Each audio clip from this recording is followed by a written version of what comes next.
అందరికీ నమస్కారం.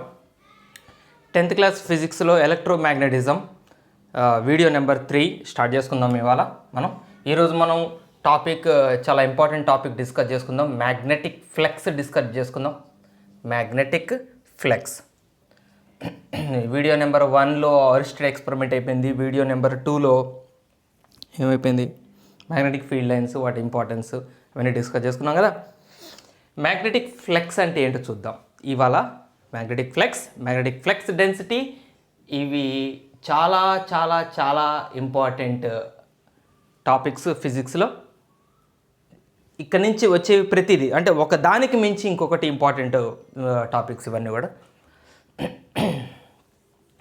Right, magnetic flux. మనం ఇంతకుముందు వీడియోలో మీకు నేను చెప్పాను మ్యాగ్నెటిక్ ఫీల్డ్ లైన్స్ మనకి ఎందుకు ఉపయోగపడతాయి. ఒక బార్ మ్యాగ్నెట్ చుట్టూ మనం మ్యాగ్నెటిక్ ఫీల్డ్ లైన్స్ ఇట్లా డ్రా చేస్తాం. ఈ లైన్స్ వల్ల మనకి ఏంటి ఉపయోగం? ఈ లైన్స్ మనకి ఏం చెప్తాయి అంటే రెండు విషయాలు చెప్తాయి. ఫీల్డ్ యొక్క స్ట్రెంగ్త్ని చెప్తాయి, ఫీల్డ్ యొక్క డైరెక్షన్ని చెప్తాయి. సో రెండు విషయాలు ఉన్నాయి. ఓకే, ఇది అయిపోయింది. సో స్ట్రెంగ్త్ ఎట్లా చెప్తాయని చెప్పుకున్నాం మనం. ఫీల్డ్ లైన్స్ కనుక దగ్గరగా ఉంటే అక్కడ ఫీల్డ్ చాలా స్ట్రాంగ్గా ఉన్నట్టు. ఫీల్డ్ లైన్స్ మధ్య గ్యాప్ ఎక్కువ ఉంటే, లైన్కి మధ్య గ్యాప్ ఎక్కువ ఉంటే అక్కడ ఫీల్డ్ వీక్గా ఉంది అని అర్థం. ఫీల్డ్ లైన్స్ మధ్య గ్యాప్ తక్కువ ఉంటే దగ్గరగా ఉంటే స్ట్రెంగ్త్, ఫీల్డ్ స్ట్రాంగ్గా ఉంది అని అర్థం. దూరం పోతున్నా కొద్దీ ఫీల్డ్ వీక్ అయిపోతుండే. సో ఇది ఒక పారామీటర్ మనం స్ట్రెంగ్త్ కనుక్కోవటం. అయితే ఈ ఫీల్డ్ లైన్స్ని బట్టి స్ట్రెంగ్త్ చెప్తున్నాం కదా, కొంత యాక్యురేట్గా ఎంత, ఇప్పుడు ఇక్కడ స్ట్రాంగ్గా ఉందని తెలుసు, ఇక్కడ వీక్గా ఉందని అర్థమవుతూనే ఉంది ఇక్కడ. అయితే ఎంత, దాని స్ట్రెంగ్త్ కనుక్కోవడానికి మనకి, ఆ ఫీల్డ్ స్ట్రెంగ్త్ కనుక్కోవడానికి మనకు పారామీటర్ కావాలి. ఎంత ఉంది అంటే ఎక్కువ ఉంది తక్కువ ఉంది అనేవి యాక్యురేట్ ఆన్సర్స్ కాదు కదా. నువ్వు ఎంత సంపాదిస్తున్నావు అంటే బాగానే సంపాదిస్తున్నాను అంటే అది యాక్యురేట్ ఆన్సర్ కాదు కదా. ఎగ్జాక్ట్ ఒక డిజిట్ కావాలి మనకి. స్ట్రెంగ్త్ ఎంత అనేది అని తెలుసుకోవడం ఒక పారామీటర్ కావాలి. సో అదే మనకి ఫ్లెక్స్ని బేస్ చేసుకొని చేస్తాం మనం. ఫ్లెక్స్ డెన్సిటీలు మనకి స్ట్రెంగ్త్ని ఇస్తాయి. సో మ్యాగ్నెటిక్ ఫ్లక్స్ ఏం చెప్తుందంటే number of field lines passing through an imaginary plane placed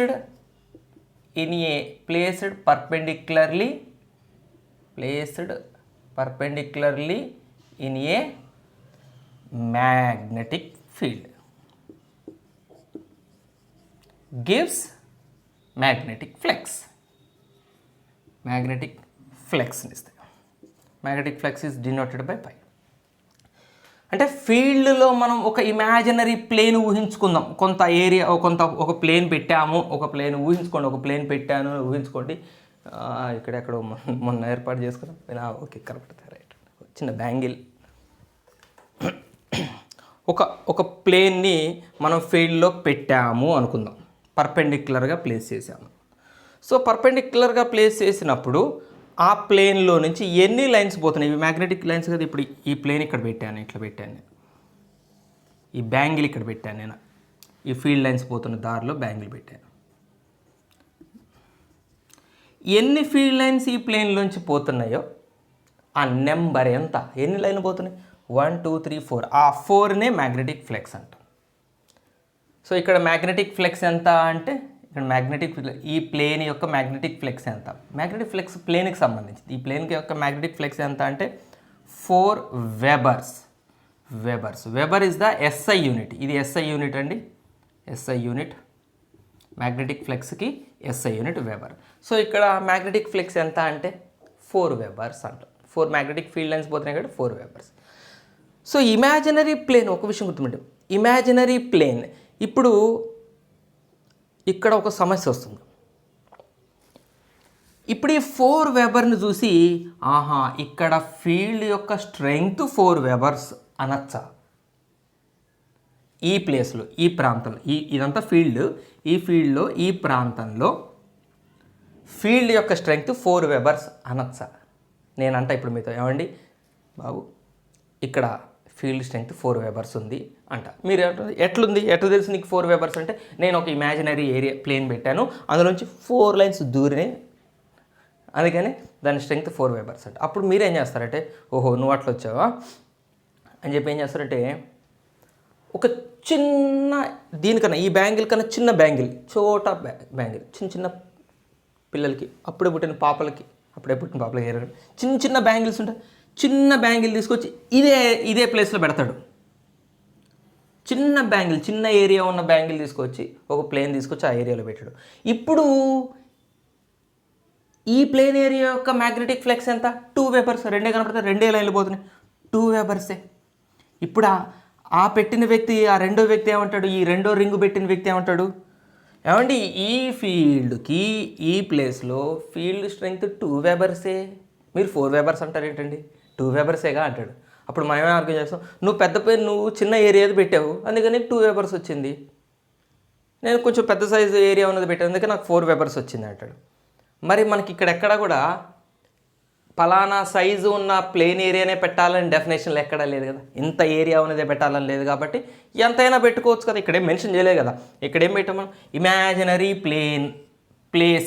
placed in a magnetic field అన్నాం, placed perpendicularly in a magnetic field. Magnetic field ఏం పెట్టారు, ఇమాజినరీ ప్లేన్. ఎంత ఇమాజినరీ ప్లేన్ ఎంత పెట్టాలి, ఎంత ఏరియా ఉన్నది పెట్టాలి అనేది మెన్షన్ చేయాలి. అలాంటప్పుడు ఏం చేస్తాడు, నేను ఒక ఏరియా పెడతాను, ఇంకొక అతను ఇంకొక ఏరియా పెడతాడు, ఇంకొక అతను ఇంకొక ఏరియా పెడతాడు. అలా అప్పుడు నాకు వచ్చిన వాల్యూ అతనికి వచ్చిన వాల్యూ సేమ్ ఉండాల్సిన అవసరం లేదు కదా. ఇప్పుడు చెప్పండి, నాకు వచ్చిన నెంబర్ని నేను ఇప్పుడు ఇక్కడ స్ట్రెంగ్త్ నాకు వచ్చిన వాల్యూ 4 వెబర్స్ని ఇక్కడ స్ట్రెంగ్త్ 4 వెబర్స్ అని నేనంటే అది నేను అన్నది కరెక్ట్ అవుతుందా? వేరే వ్యక్తి లేదు అక్కడ 2 వెబర్స్ అంటే ఆయన రైటా, లేకపోతే ఇంకో వ్యక్తి ఇంకా చిన్నది తీసుకొచ్చి 1 వెబరే అంటాడు, ఆయన రైటా? ఇప్పుడు ఎవరు కరెక్ట్? అసలు యాక్చువల్గా ఇక్కడ స్ట్రెంగ్త్ ఎంత అన్నట్టు ఫీల్డ్కి, ఇక్కడ స్ట్రెంగ్త్ ఎంత అన్నట్టు మరి అంటే, సో అప్పుడు మనం ఒక రూల్ పెట్టాలి, బాబు నువ్వు పెట్టిన ప్లేన్ కాదు, నువ్వు పెట్టిన ప్లేన్ కాదు, మీరు ఇట్లా వేరు సైజుల్లో ప్లేన్లు పెట్టకండి, మీరందరూ 1 యూనిట్ ఏరియా ఉన్న ప్లేనే పెట్టండి, అందరూ 1 యూనిట్ ఏరియా మాత్రమే ఉండాలి. దట్ దీని ఏరియా 1 యూనిట్ ఉండాలి, 1 స్క్వేర్ యూనిట్ ఉండాలి. 1 స్క్వేర్ యూనిట్ ఏరియా ఉన్న ప్లేనే నువ్వు తీసుకురా, నువ్వు కూడా 1 స్క్వేర్ యూనిట్స్ ఏరియా ఉన్నది తీసుకురా, నువ్వు కూడా 1 యూనిట్ ఉన్నది తీసుకురా. ఇప్పుడు నువ్వు పెట్టి చెప్పు, 1 స్క్వేర్ యూనిట్ అంటే సేమ్ ఏరియా ఉన్నదే ముగ్గురం తీసుకొచ్చాం, అంటే ముగ్గురం సేమ్ సైజ్దే తీసుకొచ్చాం కదా. అప్పుడు నాకు 4 వెబర్స్ వస్తే రెండో వ్యక్తికి 4 వెబర్సే వస్తుంది, మూడో వ్యక్తికి 4 వెబర్సే వస్తుంది. అప్పుడు ఇప్పుడు ఫీల్డ్ స్ట్రెంగ్త్ ఈ ఏరియాలో స్ట్రెంగ్త్ 4 అని నేనంటే అందరూ కరెక్ట్ అండి, నాకు కూడా 4 వచ్చింది, రైట్ అండి సార్, సార్ నాకు కూడా 4 వచ్చింది సార్ అంటాడు. ఆయన అంతే అంటారు. ఎందుకు? ఇప్పుడు మేము ముగ్గురము 1 స్క్వేర్ యూనిట్ ఏరియా ఉన్న ప్లేనే అందులో పెట్టాం. సో ఇప్పుడు మీకు అర్థమైందా? స్ట్రెంగ్త్ చెప్పాలంటే, ఫీల్డ్ స్ట్రెంగ్త్ చెప్పాలంటే మ్యాగ్నెటిక్ ఫ్లెక్స్ పనికిరాదు. మ్యాగ్నెటిక్ ఫ్లెక్స్లో మనము ఎంత ఏరియా పెట్టాలి అనేది లేదు. మ్యాగ్నెటిక్ ఫ్లెక్స్లో ఎంత ప్లేన్ అక్కడ ప్లేస్ చేయాలనేది లేదు. కాబట్టి మ్యాగ్నెటిక్ ఫ్లెక్స్ ఏం చెప్తుంది మనకి, నువ్వు ఎంత ప్లేన్ పెడతావో అందులోకి ఎన్ని లైన్లు పోతున్నాయో చెప్తుంది. అంటే ఈ ప్లేన్ ఫ్లెక్స్ ఈ ప్లేన్దే, వేరే వాళ్ళు పెట్టే ప్లేన్ ఫ్లెక్స్ వేరే వాళ్ళదే, వేరే వాళ్ళు పెట్టే ప్లేన్ ఫ్లెక్స్ వేరే వాళ్ళదే. ఎవరి ప్లేన్కి సంబంధించిన ఫ్లెక్స్ వాళ్ళకి ఇచ్చేస్తుంది తప్ప ఆ ఫ్లెక్స్ స్ట్రెంగ్త్ కాదు, ఫీల్డ్ స్ట్రెంగ్త్ కాదు వాళ్ళకి వచ్చిన ఆన్సర్. నీది 5 వెబర్స్ అబ్బా, నువ్వు పెట్టిన ప్లేన్కి 5 వెబర్స్ వచ్చినా, నీది 10 వెబర్స్, నీది 12 వెబర్స్, నువ్వు పెట్టిన ప్లేన్ ఏరియాకి 12 వెబర్స్ వచ్చింది అని ఎవరిది వాళ్ళు చెప్తుంది. అంటే ఇది వాళ్ళకి సంబంధించింది, వాళ్ళు తీసుకొచ్చిన ప్లేన్ సర్ఫేస్లకు సంబంధించింది అంతే తప్ప ఇక్కడ ఫీల్డ్ స్ట్రెంగ్త్ కాదు. ఫీల్డ్ స్ట్రెంగ్త్ అయితే ఒకటే రకంగా ఉండాలి ఎవరికి వచ్చినా.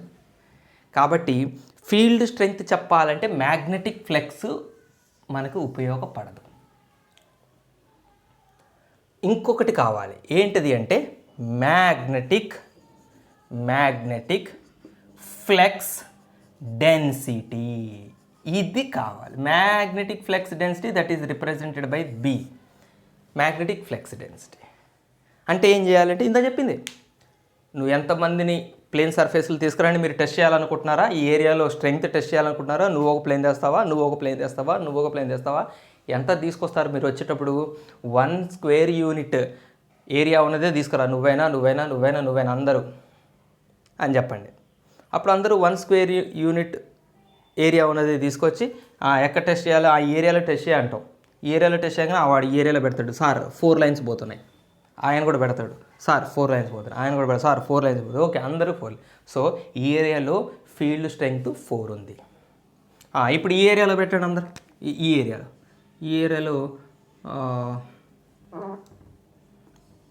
ఏరియాలో పెట్టండి. మీరు తీసుకొచ్చిన ప్లేన్ సర్ఫేస్ అందరూ 1 యూనిటే తీసుకొచ్చారు కదా, 1 స్క్వేర్ యూనిటే తీసుకొచ్చారు కదా. బాబు ఇక్కడ టెస్ట్ చేయి, ఎంత వచ్చింది ఫీల్డ్ స్ట్రెంగ్త్? సార్ ఇక్కడ 3నే సార్, నువ్వు టెస్ట్ చేయి. 3నే సార్, నువ్వు టెస్ట్ చేయి. 3నే సార్, నువ్వు టెస్ట్ చేయి. 3నే సార్. అంటే ఇక్కడ ఫీల్డ్ స్ట్రెంగ్త్ 3 యూనిట్స్. 3 ఏమనాలి మరి? 3 వెబర్స్ అనాలా? వెబర్స్ అనకూడదు. వెబర్స్ మ్యాగ్నెటిక్ ఫ్లెక్స్ యొక్క యూనిట్. ఇక్కడ టెస్లా ఎస్ఐ యూనిట్ టెస్లా ఒక సైంటిస్ట్ నేము. సో సైంటిస్టులు జనరల్గా పాపం వాళ్ళు ఏం కోరుకుంటారు? ఎంతో కష్టపడి ఎన్నో కనిపెడతారు. వాళ్ళు ఏం కోరుకుంటారు? మనం వాళ్ళ పేర్ల మీద ఒక యూనిట్కో ఏదైనా ఫిజికల్ పారామీటర్కో ఒక యూనిట్లో వాళ్ళకి పేర్లు పెట్టి ఏదో మనం గౌరవార్థం అట్లా మనం సన్మానిస్తుంటాం. అలాగనే టెస్లా అనే ఒక నికోలస్ టెస్లా ఆయన పూర్తి పేరు. సో ఎలక్ట్రోమాగ్నెటిజం మీద చాలా వర్క్ చేశారు. చాలా పెద్ద క్రెడిట్స్ ఉన్నాయి. సో అతని క్రెడిట్ మీద ఈ ఫ్లెక్స్ డెన్సిటీ మీద చాలా ఎక్స్పెరిమెంట్స్ చేసిన క్రెడిట్ మీద సో మ్యాగ్నెటిక్ ఫ్లెక్స్ డెన్సిటీకి ఎస్ఐ యూనిట్గా టెస్లా, వారి పేరే యూనిట్గా మార్చాం. సో ఇప్పుడు చెప్పండి, ఇక్కడ ఫ్లెక్స్ డెన్సిటీ ఎంత ఉంది అంటే ఏం చెప్పాలి? 3 టెస్లా. ఇక్కడ మ్యాగ్నెటిక్ ఫ్లెక్స్ డెన్సిటీ ఎంత ఉంది? 4 టెస్లా. 3 Tesla, 4 Tesla. ఎందుకు టెస్లాలు వాడారు? ఇక్కడ పెట్టిన ప్లేను 1 యూనిట్ ఏరియా ఉన్న ప్లేన్ పెట్టారు. ఇక్కడ పెట్టిన ప్లేను 1 యూనిట్ ఏరియా ఉన్న ప్లేనే పెట్టారు. 1 యూనిట్ ఏరియా ఉన్న ప్లేన్ పెట్టారు కాబట్టి అది మ్యాగ్నెటిక్ ఫ్లెక్స్ డెన్సిటీ అవుతుంది. అప్పుడు దాని యూనిట్ టెస్లా అవుతుంది. ఇప్పుడు చెప్పండి, 3 టెస్లా 4 టెస్లాలు ఫీల్డ్ స్ట్రెంగ్త్నే చెప్తాయా? చెప్తాయి. ఇక్కడ 3 టెస్లా అన్నాం అనుకోండి, అక్కడ స్ట్రెంగ్త్ 3 టెస్లానే. నేను చెక్ చేసినా, ఎవరు చెక్ చేసినా కూడా వాళ్ళకి 3 టెస్లానే వస్తుంది. ఎందుకంటే అందరూ ఒక యూనిట్ ఏరియానే తీసుకొస్తారు కదా. కాబట్టి మ్యాగ్నెటిక్ ఫ్లెక్స్ డెన్సిటీ ఏమో ఫీల్డ్ స్ట్రెంగ్త్ని చెప్తుంది. ఫీల్డ్ స్ట్రెంగ్త్ చెప్పేది ఎవరు? మ్యాగ్నెటిక్ ఫ్లెక్సా, మ్యాగ్నెటిక్ ఫ్లెక్స్ డెన్సిటీయా? Flux density. Magnetic flux density describes the strength of the field. 4 webers ఏం చెప్తుంది? 5 వెబర్స్ ఏం చెప్తుంది? ఫ్లెక్స్ ఏం చెప్తుంది? వాళ్ళు తెచ్చిన ప్లేన్కి ఎంత ఫ్లెక్స్, ఆయన తెచ్చిన ప్లేన్ వేరే, ఏం తెచ్చిన ప్లేన్ వేరే, ఆయనది వేరే, వాళ్ళకి సంబంధించింది, వాళ్ళు తెచ్చిన ప్లేన్ సర్ఫేస్లకు సంబంధించింది ఈ మ్యాగ్నెటిక్ ఫ్లెక్స్ అనేది. మ్యాగ్నెటిక్ ఫ్లెక్స్ డెన్సిటీ అనేది ఫీల్డ్కి సంబంధించింది. అందరూ యూనిట్ సర్ఫేస్లో వేస్తారు కాబట్టి ఫీల్డ్కి సంబంధించింది అనమాట. ఓకేనా? మ్యాగ్నెటిక్ ఫ్లెక్స్ డెన్సిటీ డెఫినేషన్ చూద్దాం. మ్యాగ్నెటిక్ ఫ్లెక్స్ డెన్సిటీ అంటే దిస్ ఈజ్ నథింగ్ బట్, ఇది కూడా మ్యాగ్నెటిక్ ఫ్లెక్సే. This is also magnetic flux. Magnetic flux density అంటే ఏం చెప్తున్నాం? ఇది కూడా అంతే కదా. ఎన్ని లైన్లు పోతున్నాయి? ఇక్కడ ఏరియా పెట్టాం, ఎన్ని లైన్లు పోతున్నాయి? ఇక్కడ ఏరియా పెట్టాం, ఎన్ని లైన్లు పోతున్నాయి? సో ఇది ఫ్లెక్సే, బట్ పర్ యూనిట్ ఏరియాలో ఎన్ని లైన్లు పోతున్నాయి? యూనిట్ ఏరియాలో ఎన్ని లైన్లు పోతున్నాయి కదా అని. So magnetic flux per unit area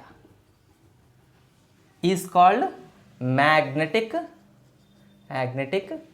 flex density. ఇదండి మ్యాగ్నెటిక్ ఫ్లెక్స్ డెన్సిటీకి డెఫినేషన్. ఓకే, ఫార్ములా రాద్దాం. Magnetic flux density B is equal to magnetic flux phi per unit area by A.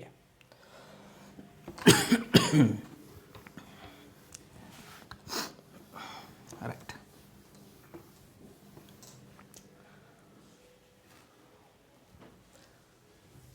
ఇక్కడ ఒక ఫీల్డ్ తీసుకుందాం, ఒక మ్యాగ్నెటిక్ ఫీల్డ్ తీసుకుందాం.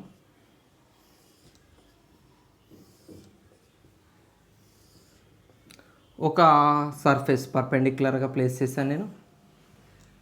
Right, ఇక్కడ చూడండి, దీని ఏరియా 1 యూనిట్ అనుకుంటే దీంట్లోకి ఎన్ని లైన్లు పోతున్నాయి? 3 లైన్స్ పోతున్నాయి. సో ఇక్కడ మ్యాగ్నెటిక్ ఫ్లెక్స్ డెన్సిటీ ఎంత? ఈ ఫీల్డ్కి స్ట్రెంగ్త్ ఎంత? 3 టెస్లా.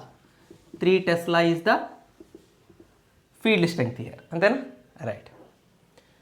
ఫ్లెక్స్ ఎంత అంటే ఎన్ని లైన్లు పోతున్నాయి? 3 లైన్స్ పోతున్నాయి. ఓకే, ఫ్లెక్స్ అన్న ఫ్లెక్స్ డెన్సిటీ అన్న ఒకటే, కానీ తేడా ఎక్కడ అంటే ఫ్లెక్స్ డెన్సిటీ అంటేనే యూనిట్ ఏరియా లోపలికి పోవాలి ఫ్లెక్స్ డెన్సిటీ అంటే.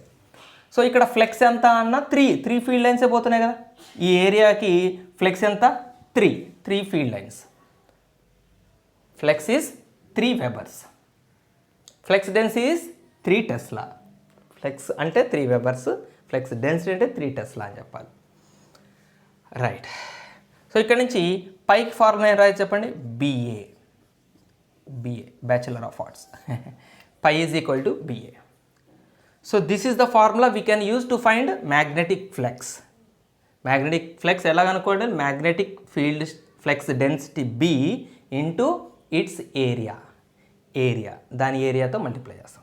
ఇప్పుడు ఫర్ ఎగ్జాంపుల్ నేను ఇప్పుడు ఇక్కడ పెట్టింది 1 యూనిట్ ఏరియా కాదు, దీని area 5 square units. 5 square units area పెట్టాను, దీంట్లో 5 స్క్వేర్ యూనిట్స్ పెట్టాను. దీని ఫ్లెక్స్ డెన్సిటీ వాల్యూ జనరల్గా 1 టెస్లా అని ఇచ్చాను నేను. ఈ ఫీల్డ్ యొక్క ఫ్లెక్స్ డెన్సిటీ ఉంటుంది కదా, 1 టెస్లా ఇచ్చాను. ఏరియా అంతా 5 స్క్వేర్ యూనిట్స్ ఇచ్చాను. సో ఫ్లెక్స్ కనుక్కోవాలంటే ఎట్లా కనుక్కుంటారు? మ్యాగ్నెటిక్ ఫ్లెక్స్ ఈ 5 స్క్వేర్ యూనిట్స్లోకి ఎన్ని ఫీల్డ్ లైన్స్ పోతున్నాయి అంటే ఎట్లా కనుక్కుంటారు? B into A. B అంటే 1 ఇంటూ A అంటే 5. 1 ఇంటూ 5 వెబర్స్ అంటే 5 ఫీల్డ్ లైన్స్ పోతున్నాయి. ఇంకొక 2 లైన్కి ఇద్దాము కరెక్షన్ కోసం. ఇంకొక 5 ఫీల్డ్ లైన్స్ పోతున్నాయి అన్నది. సో ఫ్లెక్స్ ఇలా కనుక్కోవచ్చు. మన దగ్గర B వాల్యూ, A వాల్యూ ఉంటే ఫ్లెక్స్ కనుక్కోవచ్చు. ఇక్కడ మోస్ట్ ఇంపార్టెంట్ విషయం ఏంటంటే, ఒకవేళ ప్లేన్ సర్ఫేస్ మనం పెట్టేది ఫీల్డ్లో ఇట్లా వర్టికల్గా పెట్టలేదు, కొంత స్లాంటింగ్గా పెట్టాం. ఓకే, ఇది కూడా చూద్దాం.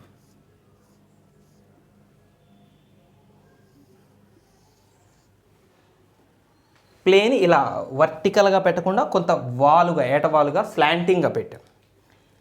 ఇప్పుడు ఫ్లెక్స్ కనుక్కోవడానికి ఫార్ములా ఏంటి? పై కనుక్కోవడానికి ఫార్ములా ఏంటంటే, సపోజ్ దీని యాక్సిస్ అంటే ఈ సర్ఫేస్ యొక్క యాక్సిస్ ఇది అనుకోండి. ఇది ఫీల్డ్ లైన్స్తో ఫర్ ఎగ్జాంపుల్ తీటా యాంగిల్ చేస్తుంది. దీని యాక్సిస్ ఈ సర్క్యులర్ ప్లేన్ సర్ఫేస్ యొక్క యాక్సిస్ అంటే తెలుసుగా సెంటర్ నుంచి పోయే లైన్ని యాక్సిస్ అంటారు. ఆ యాక్సిస్ ఫీల్డ్ లైన్తో తీటా యాంగిల్ చేస్తుంది.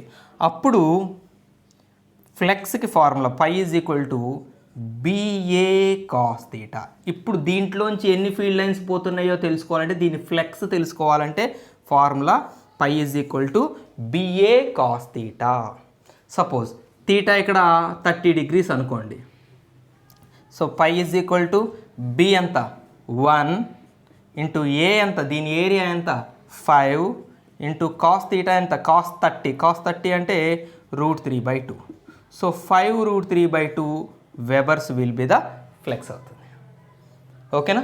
BA కాస్ తీటా ఎప్పుడు? ఒకవేళ మనం ప్లేన్ సర్ఫేస్ వర్టికల్గా కాకుండా కొంత యాంగిల్ చేస్తూ పెడితే. సో ఇందులో తీటా ఏంటి? తీటా యాంగిల్ ఏంటి? ఈ యాక్సిస్ ఫీల్డ్ లైన్స్తో ఎంత యాంగిల్ చేస్తుందో దాన్ని తీటా అంట. రైట్.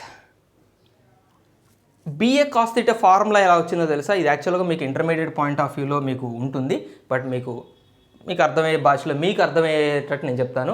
యాక్చువల్గా this is called area vector అండి. దీన్ని ఏరియా వెక్టార్ అంటారు. ఇప్పుడు ఇదొక ప్లేన్ సర్ఫేస్ అనుకోండి. మీకు అర్థమయ్యేటట్టు చెప్పాలంటే ఫర్ ఎగ్జాంపుల్ ఇది 10th క్లాస్ టెక్స్ట్ బుక్ ఇది ఉంది కదా, ఇది ప్లేన్ సర్ఫేస్. దీని ఏరియా వెక్టార్ ఏది అంటే దీనికి ప్లేన్కి పర్పెండిక్యులర్గా బయటకు ఉంటుంది. ఇది ఏరియా కదా, ఇది ఏరియా వెక్టార్ అంటే వెక్టార్స్ స్కేలార్స్ చదువుకుంటారు మీరు ఇంటర్మీడియట్లో.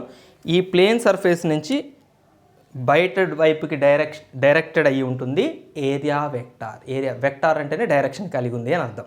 అది చెప్పాను కదా, మీకు అంతా ఇంటర్మీడియట్లో వస్తుంది, సింపుల్ లాంగ్వేజ్లో చెప్తారు. సో ఏరియా వెక్టార్ దీనికి పర్పెండిక్యులర్గా ఉంటుంది. సో అంటే ఈ ప్లేన్ సర్ఫేస్కి పర్పెండిక్యులర్గా డ్రా చేసిందే ఏరియా వెక్టార్. ఈ ఏరియా వెక్టారు 2 కాంపోనెంట్స్గా స్ప్లిట్ అవుతుందండి. 2 పర్పెండిక్యులర్ కాంపోనెంట్స్గా స్ప్లిట్ అవుతుంది. ఖచ్చితంగా ఇది మీకు అర్థం కాదు, డెఫినెట్గా ఇది కంప్లీట్గా ఈ కాంపోనెంట్స్గా విడగొట్టడం అన్ని ఇంటర్మీడియట్ పాయింట్ ఆఫ్ వ్యూలే. మీకు టెక్స్ట్ బుక్లో కూడా ఇది ఇవ్వలేదు. డైరెక్ట్గా phi equal to BA cos theta అవుతుంది ఎప్పుడైతే అది యాంగిల్ తీటాతో మనం ప్లేస్ చేస్తే అని అన్నాడు. ఇది ఎలా వచ్చిందని కూడా ఇవ్వలేదు. బట్ చాలామంది అడుగుతారు ఇది ఎలా వచ్చిందని. మీకు ట్రై చేస్తే ఈ పార్ట్ అర్థం చేసుకొని ట్రై చేయండి. అర్థం కాకపోయినా వరిగానే కాకండి, మీరు డెఫినెట్గా నెక్స్ట్ లెవెల్లో నేర్చుకుంటారు. సో ఇక్కడ ఏరియా వెక్టార్ 2 కాంపోనెంట్స్గా విడిపోతుందండి. పర్పెండిక్యులర్ కాంపోనెంట్స్గా విడిపోతాయి. జనరల్గా చూడండి, ఇలా ఒక వెక్టార్ ఉంటే ఈ డైరెక్షన్లో దీనికి మ్యూచువల్లీ పర్పెండిక్యులర్గా 2 కాంపోనెంట్స్ స్ప్లిట్ అవుతాయి. ఇప్పుడు ఏ బార్ అనే వెక్టార్ కదా, అప్పుడు ఇది తీటా కదా, తీటాకు ఆనుకోనున్న వెక్టార్ ఏ బార్ కాస్ తీటా అంటారు. తీటాకు ఆనుకొని లేని దాన్ని ఏ బార్ సైన్ తీటా అంటారు. మీకు ఇంకొకటి చూపించిన ఎగ్జాంపుల్, సపోజ్ ఫోర్స్ అనే వెక్టార్ ఈ డైరెక్షన్లో పనిచేస్తుంది. ఫోర్స్ వెక్టార్ ఈ డైరెక్షన్లో ఉంది, దీనికి కూడా 2 కాంపోనెంట్స్ ఉంటాయి. ఇది తీటా అనుకోండి, అప్పుడు దీన్ని ఏమని రాయాలి, ఎఫ్ కాస్ తీటా. దీన్ని ఏమని రాయాలి, ఎఫ్ సైన్ తీటా. ఇంకో ఎగ్జాంపుల్ చూపిన, F cos theta F sine తీటాలు ఎట్లా వచ్చినాయని కూడా చెప్పచ్చు మీకు, అది ఉంది మీకు. ఇది చేద్దాం, ఇది ఎఫ్ కదా, ఇక్కడ తీటా యాంగిల్ చేస్తుంది. చూడండి మీరు యాక్చువల్గా ఇక్కడ మీకు పర్పెండిక్యులర్ లైన్ డ్రా చేసి ఇది ఒక రైట్ యాంగిల్ ట్రయాంగిల్ అవుతుంది, అవునా. రైట్ యాంగిల్, ఇది ఎఫ్, ఇక్కడ రాద్దాం ఎఫ్ని, ఇది ఫోర్స్. ఈ రైట్ యాంగిల్ ట్రయాంగిల్లో ఇది హైపోటెనస్ కదా, అప్పుడు ఆపోజిట్ సైడ్ ఏమవుతుంది, ఎఫ్ సైన్ తీటా అవుతుంది, adjacent side F cos theta అవుతుంది, అవునా కదా. ఇంకా ఇది కూడా F cos theta F sine తీటాలు ఎట్లా వచ్చినాయి అంటే నేను ఇక్కడ రాసాను, ఏబిసి. సైన్ తీటా ఫార్ములా చెప్పండి, మీరు 10th క్లాస్ ట్రిగనామెట్రీలో నేర్చుకుంది. ఆపోజిట్ సైడ్ బై హైపోటెనస్ అంటే BC by AC. So BC by AC అంతా ఎఫ్, ఏసీ ఎఫ్. ఎఫ్ ఇటు మల్టిప్లై చేయండి, ఇక్కడ బీసీ ఇక్కడే ఉంటుంది, ఎఫ్ ఇటు మల్టిప్లై చేయండి, F sine theta. So BC ఎంత వచ్చింది, ఎఫ్ సైన్ తీటా. నేను అదే కింద చెప్పింది, ఇది ఎఫ్ సైన్ తీటా. ఇప్పుడు మీకు ఏబీ కావాలనుకోండి, కాస్ తీటా ఫార్ములా చెప్పండి. ఈ ట్రయాంగిల్లో కాస్ తీటా రిలేషన్ ఏంటి, adjacent side by hypotenuse, AB by AC అంటే ఏబీ బై ఎఫ్. ఎఫ్ ఇటు మల్టిప్లై చేయండి, AB is equal to F cos theta. So ఇది ఎఫ్ కాస్ తీటా. ఈ వర్టికల్ లైన్ని ఇక్కడ తీసి ఇక్కడ పెట్టచ్చు మనం, ప్యారలల్ షిఫ్ట్ అంటారు. ఇక్కడ ఉన్న వర్టికల్ లైన్ తీసి ఇక్కడ పెట్టచ్చు. సో ఎఫ్ కాస్ తీటా ఇక్కడ నుంచి వచ్చి ఇట్లా వచ్చింది, F sine theta. Sorry, F sine theta ఇక్కడ తీసి ఇక్కడ పెట్టాను. సో చూసారా, ఇప్పుడు మీకు నేను చెప్పింది ఇదేనా. ఇది ఎఫ్ అయితే తీటా కానుకొని ఉన్నది ఎఫ్ కాస్ తీటా, అటువైపు ఉన్నది ఎఫ్ సైన్ తీటా. మీకు అర్థమైందో లేదో నాకు తెలీదు, 10th క్లాస్ పిల్లలు మీరు ఇదంతా ఎక్కడితో వింటున్నారు, చెప్పే విధంగా అయితే చెప్పాను. సో ఒక వెక్టార్ ఈ డైరెక్షన్లో ఉంటే దానికి 2 కాంపోనెంట్స్ ఉంటాయి, ఒకటి కాస్ తీటా కాంపోనెంట్, ఒకటి సైన్ తీటా కాంపోనెంట్. ఏది కాస్ తీటా రాయాలి, తీటా కానుకొని అనేది కాస్ తీటా రాయాలి. ఇంకొకటి చూడండి, ఫర్ ఎగ్జాంపుల్ ఇది డిస్ప్లేస్మెంట్ వెక్టార్ అనుకుందాం. ఇప్పుడు చెప్పండి, 2 కాంపోనెంట్స్ నేను ఇట్లా రాశాను. ఇప్పుడు తీటా ఇక్కడ ఉంది. ఇప్పుడు చెప్పండి ఇది ఏం రాయాలి, ఎక్స్ బార్ కాస్ తీటా రాయాలి. ఎక్స్ బార్ యొక్క కాస్ తీటా కాంపోనెంట్, ఇది ఎక్స్ బార్ సైన్ తీటా అని రాయాలి. ఓకేనా, రైట్. ఇప్పుడు మన క్వశ్చన్లో చూద్దాం. ఇది ఏరియా వెక్టార్, దీనికి కూడా 2 కాంపోనెంట్స్ ఉంటాయి కదా. ఇటు ఉంటే 2 కాంపోనెంట్స్, ఇటు ఇటు ఉంటాయి, ఇటు తిరిగి ఉంటాయి. ఒకవేళ వెక్టార్ ఇటు ఉంటే కాంపోనెంట్ ఒకటి ఇటు ఒకటి ఇటు ఉంటాయి, ఇట్లా కాంపోనెంట్లను బట్టి ఉంటాయి. చూసారుగా, ఇటు ఉంటే 2 కాంపోనెంట్స్ ఇవి, ఇటు ఉంటే ఇవి 2 కాంపోనెంట్స్. ఇప్పుడు చెప్పండి, ఇక్కడ యాంగిల్ ఎక్కడ ఉంది, తీటా ఇక్కడ ఉంది. సో ఇప్పుడు ఏం రాయాలి, తీటా కానుకొని ఉన్నది ఏ కాస్ తీటా, ఇది ఏ సైన్ తీటా. ఓకేనా. సో ఫైనల్గా ఇది ఏ కాస్ తీటా, ఇది ఏ సైన్ తీటా, రైట్. సో ఏ కాస్ తీటా ఏంటి అంటే హారిజాంటల్ ఏరియా అంటారు. ఏ సైన్ తీటా అంటే వర్టికల్ కాంపోనెంట్ ఆఫ్ ఏరియా అంటారు. సో మనకి హారిజాంటల్ కాంపోనెంట్ కావాలి, ఫీల్డ్ లైన్స్ హారిజాంటల్గా పోతున్నాయి కదా, మనం ఇట్లా పెట్టాం, ఇట్లా పెట్టాల్సిన ప్లేన్ ఏరియాని ఇట్లా పెట్టాం, ఫీల్డ్ లైన్స్ ఇలానే పోతున్నాయి. ఇంతకుముందు ఇంత సర్ఫేస్ అడ్డొచ్చింది, ఇప్పుడు ఇది కొంచెం బెండ్ అయ్యేసరికి కొత్త సర్ఫేస్ తగ్గిందిగా, అడ్డొచ్చిన సర్ఫేస్. సో ఎంత హారిజాంటల్ సర్ఫేస్ దీనికి అడ్డం ఉన్నాయి ఫీల్డ్ లైన్స్, ఇంతకుముందు ఉన్నంత ఏరియా దీనికి అడ్డం లేవు. ఇప్పుడు ఏరియా చాలా బెండ్ అయింది, ఫీల్డ్ లైన్స్కి అడ్డొచ్చిన ఏరియా మారిపోయింది, తగ్గింది. ఎంత ఏరియా అడ్డొస్తుంది, హారిజాంటల్ ఏరియా ఎంత అడ్డొస్తుంది, హారిజాంటల్ ఏరియా ఎంత వస్తుంది, ఏ కాస్ తీటా, అది ఇక్కడ మనకి ఏరియా లెక్క. దీని టోటల్ ఏరియాతో మనకి పని లేదు, ఫీల్డ్ లైన్స్కి ఎంత అడ్డొస్తుందో అది మనకు కావాలి ఏరియా. దీని ఏరియా ఎంత ఉంటే మనకెందుకు.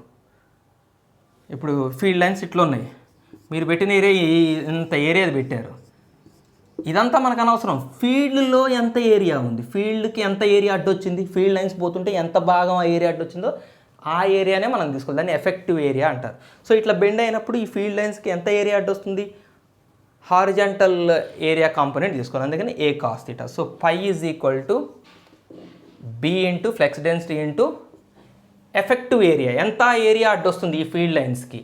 టోటల్ ఏరియాతో మనకి పని లేదు. ఇప్పుడు హారిజాంటల్గా ఎంత ఏరియా ఇక్కడ చూపిస్తాం ఇట్లా,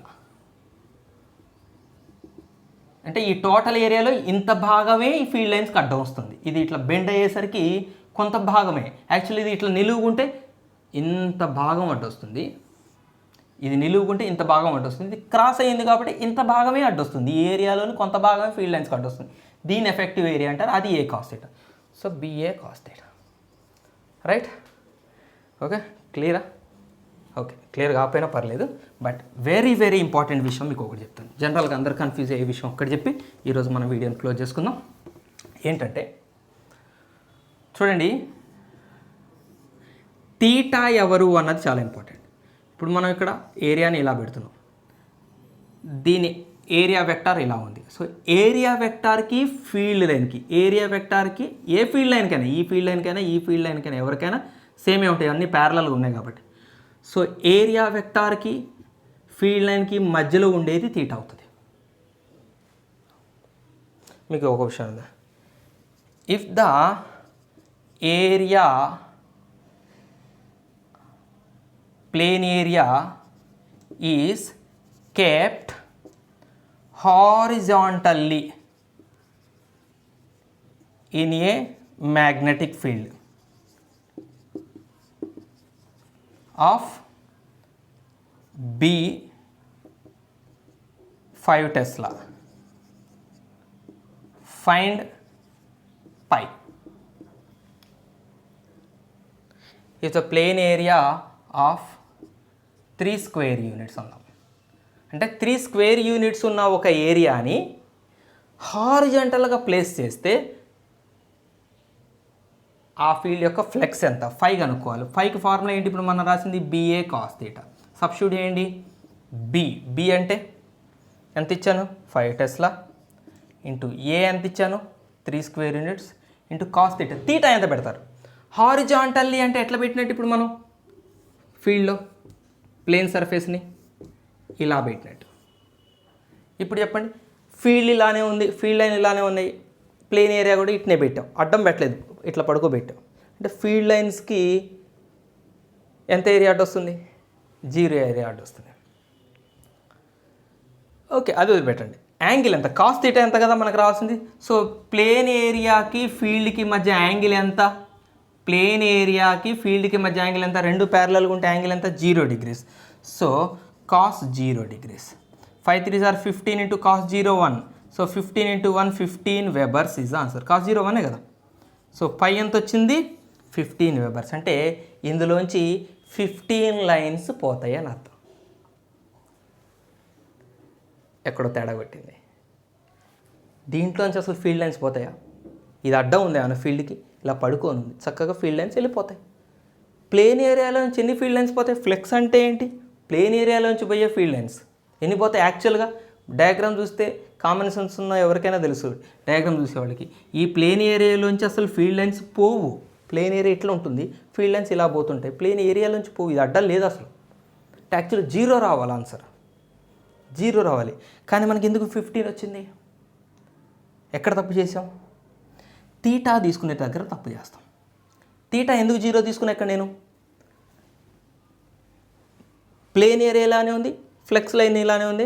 ఇప్పుడు ఒక ఫ్లెక్స్ లైన్ చూద్దాం, ఒక ఫ్లెక్స్ లైన్ ఇట్లా, ఒక ఫ్లెక్స్ లైన్, ఈ ఫ్లెక్స్ లైన్ ప్లేన్ ఏరియాకి మధ్య ప్యారలల్గా ఉన్నాయి కాబట్టి 0 అవుతుంది అనుకొని నేను 0 తీసుకున్నాను. బట్ యాక్చువల్ ఫ్యాక్ట్ ఏంటంటే మనం యాంగిల్ ఎవరెవరికి మధ్య తీసుకోవాలి, ఏరియా వెక్టార్కి. ఏరియా వెక్టార్ ఎట్లా ఉంటుంది, ఈ ప్లేన్కి పర్పెండిక్యులర్గా ఉంటుంది, దీనికి ఫీల్డ్ లైన్కి మధ్య ఉండేదే యాంగిల్ మనం తీసుకోవాల్సింది.